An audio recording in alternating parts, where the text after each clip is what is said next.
नमस्कार दोस्तों, UP news app पर मैं अमरीश चौधरी आप सबका हार्दिक स्वागत करता हूं। आज हम हैं मथुरा जिले के गांव पंचायत जिखन गांव में। यहां से इस बार ग्राम प्रधान पद के प्रत्याशी हैं मुरारी सिंह जी। तो हम उनसे जानते हैं कि वे किन मुद्दों को लेकर चुनाव लड़ रहे हैं। मुरारी जी, आप किन मुद्दों को लेकर चुनाव लड़ रहे हैं? सबसे पहले विकास डेवलपमेंट। जी। गाँव के अंदर कहाँ पानी है, खरंजा है, जी। सड़कें हैं जी। और बहुत सारे काम हैं जो हमारे संज्ञान में, जी। और उनको हम कराने की कोशिश उस मुद्दे पे हम लड़ रहे हैं। पंचायत में जो गरीब तबके के लोग हैं उनके लिए क्या क्या कोशिश आपकी रहेंगी? उसके लिए रोज़गार दिलाने की पहली प्राथमिकता है। जी। जो जॉब का नरेगा के माध्यम से या और भी कुछ हम दे सकते हैं तो वो हम जरूर कराएंगे। अच्छा, पंचायत में जो आपसी विवाद होते हैं लोगों के बीच में, उनमें क्या भूमिका आपकी रहेगी? अक्सर कर वो जो आपसी विवाद हैं वो हम यहीं पर ही सुलझाएं, जी। जी। यहीं पर निस्तारण हो जाए, जी। राजनीति ना हो ज़्यादा। जी। तो राजनीति होगी तो फिर वो गरीब आदमी कहाँ से क्या देगा। तो इससे ये कि नहीं, उनकी हेल्प माध्यम से वो हो जाए, जी। ये कोशिश आपकी बिजी रहेगी हमारी, लेकिन ये कि समस्या का समाधान हो जाए। जी। पंचायत में जैसा अभी कोई आपकी स्वास्थ्य केंद्र नहीं है, पशु अस्पताल नहीं है, लोग परेशान हैं, तो क्या कोशिश आपकी रहेंगी? कोशिश ये है उनके लिए जगह मुहैया कराई जाएगी और जगह मुहैया करा के अस्पताल बनवाया जाए। ये हमारी प्राथमिकता है। शिक्षा के क्षेत्र में क्या सुधार आप कराना क्या चाहेंगे? हमारी बहनों के लिए बाहर जाने में असमर्थ है, जी। जी। तो हमारे ये इसको कन्या पाठशाला की संज्ञान बात चल रही है जी। और एक कोशिश भी चल रही है। अब देखो कहाँ तक हो पाए, हम प्रयास कर रहे हैं जी। और जो भी होगा हम अच्छा करेंगे। पंचायत में युवाओं के लिए आप क्या करना चाहेंगे? युवाओं के लिए स्टेडियम है जी। खेलने के लिए, उसमें कुछ काम हो गया, कुछ बाकी है जी। और प्रयास जारी है और उसको बनवाएंगे। पंचायत में अभी सड़कों की, पीने के पानी की, इनकी कैसी स्थिति है और आप क्या सुधार कराएंगे? हमारे गांव में अधिकतर खारे पानी की समस्या है। जी। जो हम जहाँ रह रहे हैं, यहाँ खारा जैसा नमक, जी। जी। यहाँ से 1 किलोमीटर टंकी बनी हुई है, जी। वहाँ से आधे गांव के लिए पानी है। जी। और जो दलित समाज है उसके लिए पानी नहीं है मिल रहा है। यहाँ पर दलित समाज भी है, सरदार भी हैं, उनके लिए पानी नहीं मिल रहा है। तो हमारी प्राथमिकता ये है कि पूरे गांव को पानी मिले। तो ये इसी इशू पे हम चुनाव मैदान में उतरे हैं और पूरे गांव को पानी पिलाने की हमारी पहली प्राथमिकता रहेगी। और ये सड़कों वगैरह की स्थिति कैसी है? है जी, सड़कों की स्थिति क्या है? सड़क की स्थिति तुम देख लो, आप गाँव में घूमे होंगे, जी। जी। गड्ढे पड़ रहे हैं, कहीं पे खरंजे नहीं है, कहीं खरंजे वहाँ खड़े गए और अब वो उखाड़ गए और वो गड्ढे पड़े हुए हैं सब। तो जब ये कि हमारी पूरी सड़कों का सुंदरीकरण, रास्ता को मार्ग से मार्ग जोड़ा जाए, गांव में कोई ऐसा नली नाली खरंजा पानी जो भराव है जगह नहीं रहे कि जहाँ पर विकास ना हो। जी हमारा पहला इशू है और असली इशू तो डेवलपमेंट ही है। जी। इसी बच्चों के यहाँ से पूर्व प्रधान रह चुके, बहुत जी। जी। सालों से राज करते चले आ रहे हैं, कुछ नहीं किया है सब। जी। जी। इसी बीच में हम मैदान में उतरे हैं और हमारी पहली प्राथमिकता विकास ही है और विकास पे ही लड़ रहे हैं हम।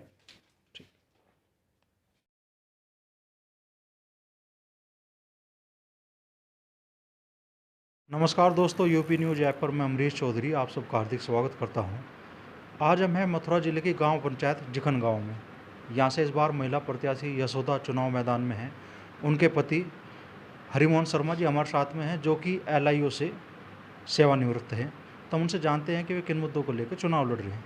हरिमोहन जी, आप लोग किन मुद्दों को लेकर चुनाव लड़ रहे हैं? पहले तो आप सामाजिक स्तर पर काफ़ी प्रयास यहाँ पर कर पाए हैं, तो जो काम आप अपने प्रयासों से करा पाए हैं, थोड़ा उनके बारे में बता दीजिए। हाँ जी, सबसे पहले मैं आपकी और आपकी टीम को बधाई देता हूँ। डॉक्टर अंबेडकर जयंती के उपलक्ष्य में आपने गांव में पदार्पण किया, इसके लिए आपको बहुत बहुत धन्यवाद, बहुत बहुत बधाई। धन्यवाद। उसके बाद मैं अपने बारे में परिचय देता हूँ कि मैं शैक्षिक सेवानिवृत्ति मैंने 12 साल पहले ली हुई है। अभी 12 साल सर्विस बकाया रह गई थी और मेरा प्रधानी का चुनाव लड़ने का कोई मूड नहीं था, परंतु पहले किए हुए सोशल वर्क जो हैं उससे प्रेरित होकर के लोग बागों ने मुझको राय दी और मैंने भी ये समझा कि हो सकता है मेरे माध्यम से इससे और अधिक मजबूती से विकास कार्य उभर सकें।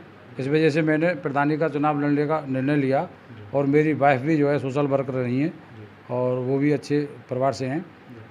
तो उसके बाद मैं अपनी प्राथमिकताएँ तो बताऊँगा ही, उससे पहले मैं अपने गाँव के जो सोशल क्षेत्र में जो हमारी कमेटी है उसके सामाजिक संभ्रांत नागरिक हैं, उसके सहयोग से जो काम किया है उन पर प्रकाश डाल देता हूँ कि वो गांव में जो है ये पेयजल योजना की वजह से हमारे जो सरकारी योजनाएं हैं उसका दलित समाज को लाभ नहीं मिल पा रहा था। उसके बाद जो है हमने उनकी सहमति पे एक स्वजल धारा प्रोग्राम किया, उसमें 10% अंशदान जमा करके बाकी के 5-6 लाख रुपए हमें मिलने थे। उसमें हमने 6 लाख रुपए में से 4 लाख रुपए में ही नो प्रॉफिट नो लॉस में 1.5 गुना काम कराया NGO के सहयोग से। और आज वो है उत्तर प्रदेश में शायद 15-20 साल उसे हो गई, तो हमारे 1.5 से दलित परिवार कुछ और भी लोग पानी की सप्लाई से लाभान्वित हैं। और उत्तर प्रदेश में शायद पहला प्रोजेक्ट है वो चल रहा है और शायद है नहीं कहीं।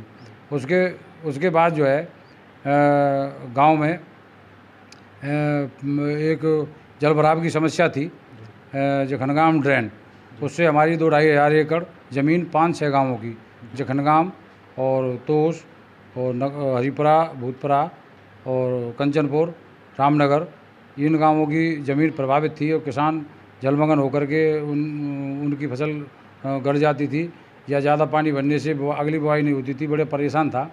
तो हमने 25 साल संघर्ष करके इंस्टॉलमेंट किसानों ने ही उस पर कब्जा किया हुआ था और सिंचाई प्रशासन की लापरवाही से उसको सफाई कराई और आज लोग बाग खुशहाल हैं और लाभान्वित हैं। काफ़ी लोगों पे जो है अच्छी पैदावार हुई है। तो उससे पहले गांव में चकबंदी में अनियमितताएँ और भ्रष्टाचार की गतिविधियाँ संज्ञान में आई थी, तो लोग बागों ने हमारी सर्विस के दौरान हमारे सामने ये परेशानियाँ बताई। मैं भी किसान परिवार से हूँ, हमारे पिताजी ने भी बताई। तो हमें ऐसा लगा कि इसमें जो है अनियमितताएँ हुई हैं, कुछ आबादी की ज़मीन को जो है खुर्द-बुर्द किया गया है, दलित समाज की तरफ आबादी की ज़मीन नहीं छोड़ी गई है। उसमें हमने प्रयास किया और प्रयास करने के बाद भी आज वो निरस्त कराई, तो उससे लोग बाग काफ़ी लाभान्वित हुए और गांव में झगड़ा फसाद ये ख़त्म हुआ। उसके अलावा गांव में जितने बार झगड़ा फसाद और विवाद हुए हैं, उसमें हमने सामाजिक समरसता और कुछ मुकदमे चल रहे थे, उनमें राजीनामा का प्रयास किया, जिससे समाज में और अच्छा लगाव पैदा हो सके। उसमें हम सफल हुए और आज वो लोग जो है कोर्ट कचहरी के झगड़े से निजात पा चुके हैं। हमारा ये प्रयास आगे भी रहेगा। उसके बाद हमारे गांव के संपर्क मार्ग जो जुलैंदी मार्ग हैं, जो पुल बन चुके हैं रेलवे लाइन के, उसके नीचे पानी जल भराव की समस्या थी, किसानों को निकलने में प्रॉब्लम थी, ट्रैक्टर नहीं निकल पाते थे। उसके लिए हम वैकल्पिक मार्ग के लिए एक प्रयास किया, जो जखनगाम से गोवर्धन रोड पर, वृंदावन रोड पर बसोंती से संपर्कित है। उसमें काफ़ी लोगों ने उसका विरोध किया और सम्राट नागरिकों के सहयोग से, वो जिला प्रशासन के सहयोग से, और मीटर आज भी उस पर स्टे लगी हुई है, परंतु लोगों से हमारी वार्ता जारी है। उसको हम डाबरीकरण शेष जगह पर भी हम करा करके रहेंगे। उसके अलावा गांव में पशुओं की समस्या है, आवारा पशुओं की समस्या है, ये चीज़ें, इन पे हम लोगों ने काफ़ी काम किया और किसानों से को निजात दिलाई। खेतीबाड़ी भी हम आधुनिक तरीके से जल बचाने के लिए ड्रॉप सिस्टम व इरिगेशन की जो सिस्टम है गवर्नमेंट ने मुहैया कराए, उससे खेती करते हैं और हमारा प्रयास रहेगा आगे के जल को बचाने के लिए किसानों को प्रेरित किया जाए और पैदावार को बढ़ावा दिया जाए। आने वाली हमारी जो अगर हमें लोकतंत्र में जनता चुनती है और प्रधान बनाती है, तो हम प्रधान के सारे दायित्वों की पूर्ति करने के लिए जनता से वादा करते हैं कि सबसे प्राथमिकता हमारी रहेगी कि जिन घरों में या दलित समाज हो या सामान्य वर्ग के हों, कि हमारे जो स्वजल धारा का पानी साल्टेड हो चुका है, पीने योग्य नहीं रहा है, उसके लिए हम अच्छा स्वच्छ जल मुहैया कराएंगे। और उसके बाद जो है हमारे नगला प्रमोद दरिया से संपर्क जो 6-7 किलोमीटर दूर होकर के हमारे गांव में बोट डालने भी आता है और वहाँ हमारे गांव के खेतीबाड़ी भी है, और लोगों से हमारा संपर्क कटा हुआ है। नाते रिश्तेदारी की वजह से यहाँ लोग कमा पाते हैं शॉर्टकट, तो इस वजह से रहेगा हमारा एक आगरा कैनाल पर मिनी पुल बनाएं और उसके संपर्क मार्ग को पक्का करें। और खेती किसानी के लिए निःशुल्क पाइपलाइनों की व्यवस्था रहेगी ये वर्षा जल संचय के लिए हम तालाब को रिमॉडलिंग करा करके उस पर ग्राम पंचायत की तरफ से एक इरिगेशन सिस्टम लगाएंगे। उसमें हम विद्युत के अलावा हम सौर ऊर्जा जो गवर्नमेंट द्वारा अनुदानित है, ग्राम पंचायत निधि के से अनुदान करके और सरकार से सहयोग लेकर के उसकी बिजली की आपूर्ति के लिए और बिजली उत्पन्न करेंगे और किसानों को निःशुल्क पाइपलाइन डाल करके उनके खेतों तक अधिक से अधिक पैदावार लेने के लिए और सिंचाई के लिए जल उपलब्ध कराएंगे। उसके बाद में हमारे यहाँ चिकित्सा की समस्या सबसे बड़ी है।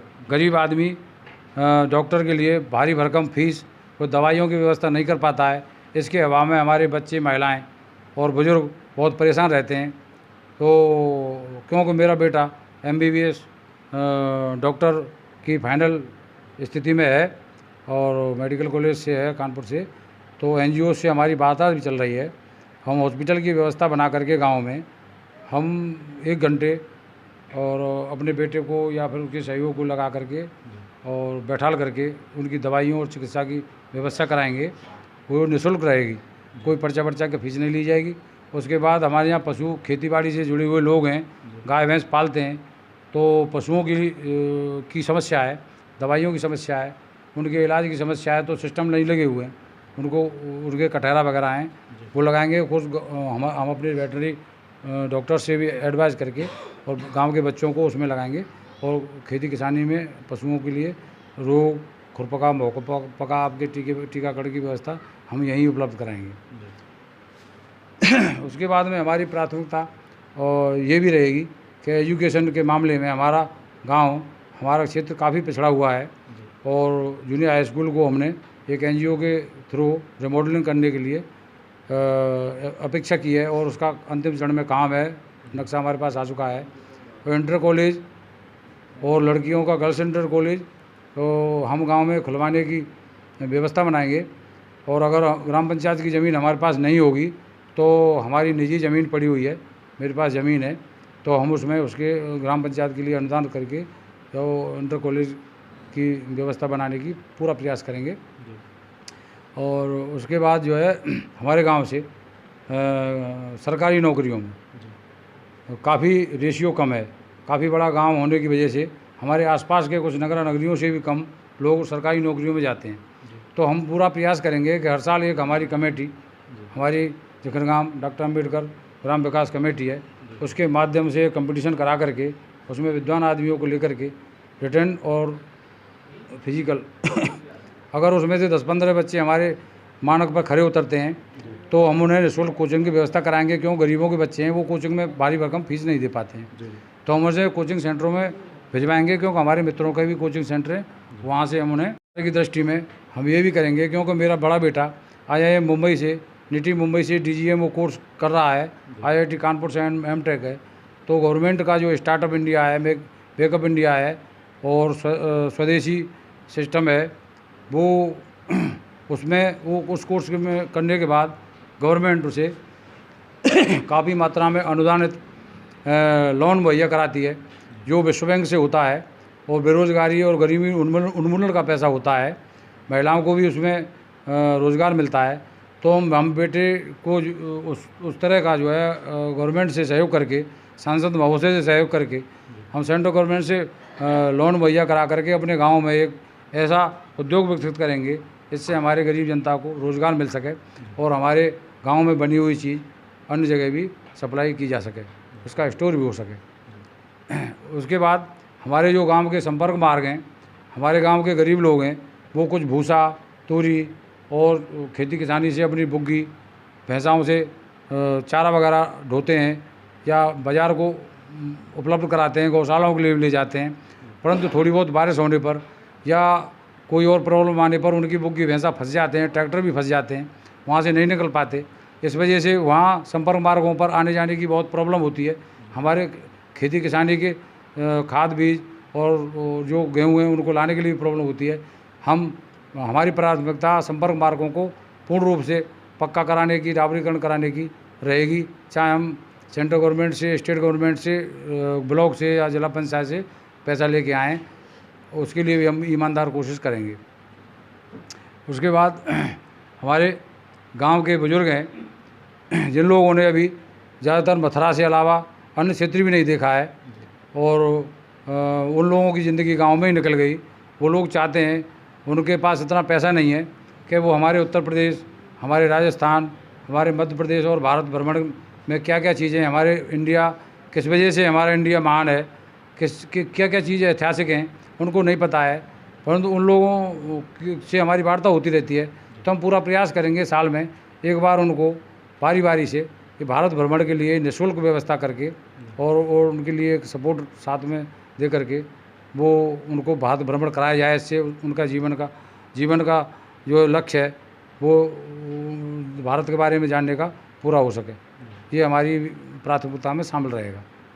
उसके बाद गांव में जो प्रधानी और हमें जो आगे कार्रवाई करनी होगी, उसके लिए गांव के संभ्रांत नागरिकों की, सभी समाज के लोगों की एक कमेटी गठित करेंगे। उसमें हमारी कमेटी के लोग शामिल भी रहेंगे, तो उनके माध्यम से हम राय मशवरा लेकर के सामाजिक सद्भाव और समतामूलक समाज और विकास के जो योजनाएं रहेंगी उनके निर्देशानुसार काम करेंगे। क्योंकि हम अकेले हैं, परिवार भी बड़ा नहीं है, बच्चे नौकरी में हैं। प्रधानी के लिए 8-10 आदमियों की, योग्य आदमियों की आवश्यकता होती है जो गांव और ब्लॉक वगैरह के काम संभाल सकें। हम उन्हीं लोगों में से जिम्मेदारी सौंपेंगे और हमारी गैर मौजूदगी में अगर निकल भी जाते हैं वो सारा काम हमारी कमेटी संभालेगी और प्रशासन और पुलिस वगैरह से ये सब संपर्कित रहेगी। क्योंकि पुलिस डिपार्टमेंट में हमारे साथ के काफ़ी लोग हैं, हमारे साथ ट्रेनिंग किए हुए हैं। आजकल काफ़ी भ्रष्टाचार पूरी तौर से फैला हुआ है और प्रभावित भी है, परंतु ईमानदार लोग भी हैं। तो हम उनसे संपर्क करके प्रयास करेंगे कि हमारे गांव नहीं, आसपास के गांव में भी इस तरह की स्थिति उत्पन्न न हो। और ये सब दलाली दस्तूरी का मामला है, इसको हम अपनी कमेटी में रखेंगे और अपनी प्रधानी को आगे बढ़ाएंगे अगर हमें जनता बहुमत देती है और प्रधान बनाती है तो। जय भीम, जय भारत, जय श्री कृष्ण, जय श्री राम।